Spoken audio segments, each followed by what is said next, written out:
buena noticia de hoy es la fe que nos hace abandonarnos confiadamente en el amor de Dios.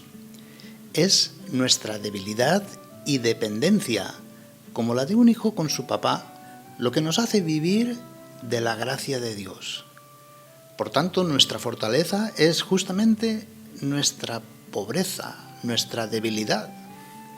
Jesús no quiso presentarse con esa fuerza, autosuficiencia, sino que asumiendo nuestra naturaleza humana, se hizo pobre, débil, y nos salvó precisamente desde esa debilidad.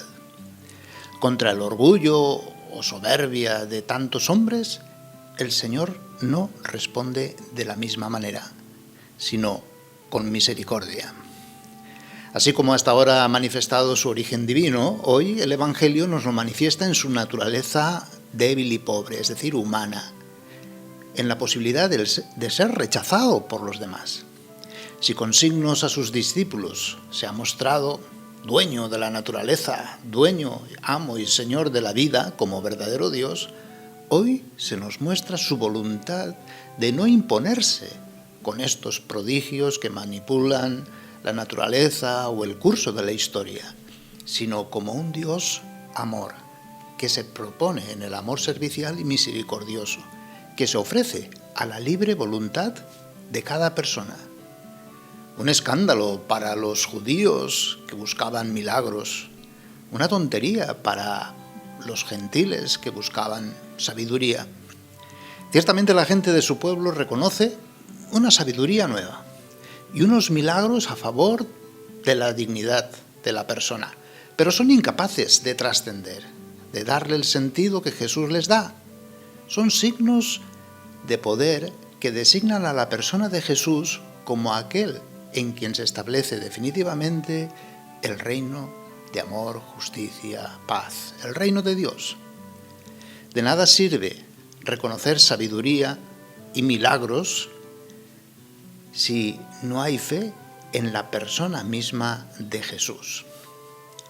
Los interrogantes que hoy responde el texto del Evangelio propuesto serían: ¿qué nos dice la fe cristiana ante los fracasos, cuando nos rechazan aquellos que tienen más cercanía con nosotros? ¿Cuál es el origen de Jesús?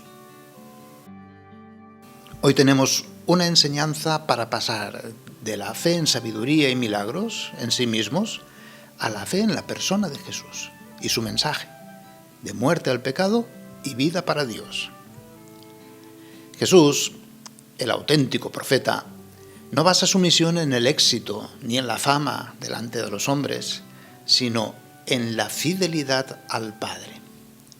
No cambia su mensaje según sea aceptado o rechazado, como hacen los falsos profetas, sino que se mantiene en fidelidad a la verdad.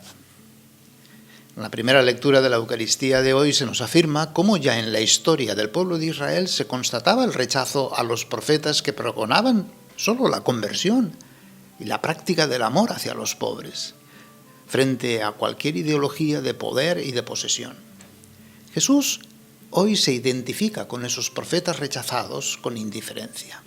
Sin embargo, Jesús no se presentará como mediador de la salvación solamente, sino como la fuente de la salvación.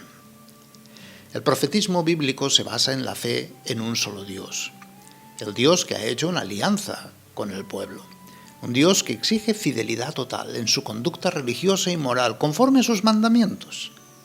El verdadero profeta no habla para complacer a los hombres, no cambia la verdad por la opinión de la mayoría, sino que dice lo que Dios le manda, fielmente, a pesar de la indiferencia o rechazo. Incluso es capaz de aceptar la muerte.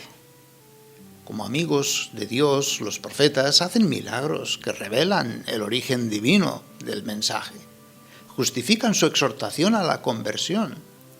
Pero si no hay conversión, es decir, si no hay fe, no tienen sentido. Ciertamente, Cristo no es uno más de los profetas, sino que es el profeta. Él mismo es palabra de Dios, verdaderamente hombre, verdaderamente Dios. Y todo bautizado participa del único profeta, que es Jesús. Se convierte así en testigo de la presencia de Dios en sus palabras y acciones. Ante una sociedad que rechaza la conversión, ante una sociedad que busca realizarse sin Dios, construyendo sobre la arena, expulsando todo tipo de valores morales y de fe, el profeta siempre resulta molesto. Una sociedad así, orientada, no lleva más que a la ruina, pues el hombre sin el Creador se diluye. Es un hecho lamentable que el mundo no oiga la voz de Dios por medio de sus profetas y busquen reducir a uno más. ¿Quién es este para anunciar su opinión como verdad absoluta y denunciar la mentira? Nadie tiene la verdad, dicen. Cada uno debe regirse según su opinión. De este modo convierten el relativismo en verdad absoluta que en definitiva imponen. Sin embargo, Dios no deja de hacerse presente ni en el pueblo de Israel, ni en el tiempo de Jesús, ni el apostólico, ni en nuestros días. Ahí está, anunciando, denunciando. ¿Por qué nos tendrán miedo? Si lo único que predicamos es la verdad absoluta que se identifica con el amor infinito. Que Jesús no pudiera hacer milagros en su patria significa que ante la incredulidad no podemos imponernos con milagros, manipular lo natural, sino como Jesús, maravillarnos de su incredulidad y seguir siempre nuestro camino de amor compasivo y misericordioso para quien lo acepte. El haberse hecho hombre por nosotros, decía San Agustín, ha contribuido más a nuestra salvación que los milagros que ha realizado en medio de nosotros. El haber curado las enfermedades del alma es más importante que el haber curado las enfermedades del cuerpo, destinado a morir. Si consideramos ahora los hechos realizados por el Señor y Salvador nuestro Jesucristo, vemos que los ojos de los ciegos, abiertos milagrosamente, fueron cerrados por la muerte, y los miembros de los paralíticos, liberados del maligno, fueron nuevamente inmovilizados por la muerte. Todo lo que temporalmente fue sanado en el cuerpo mortal, al final fue deshecho.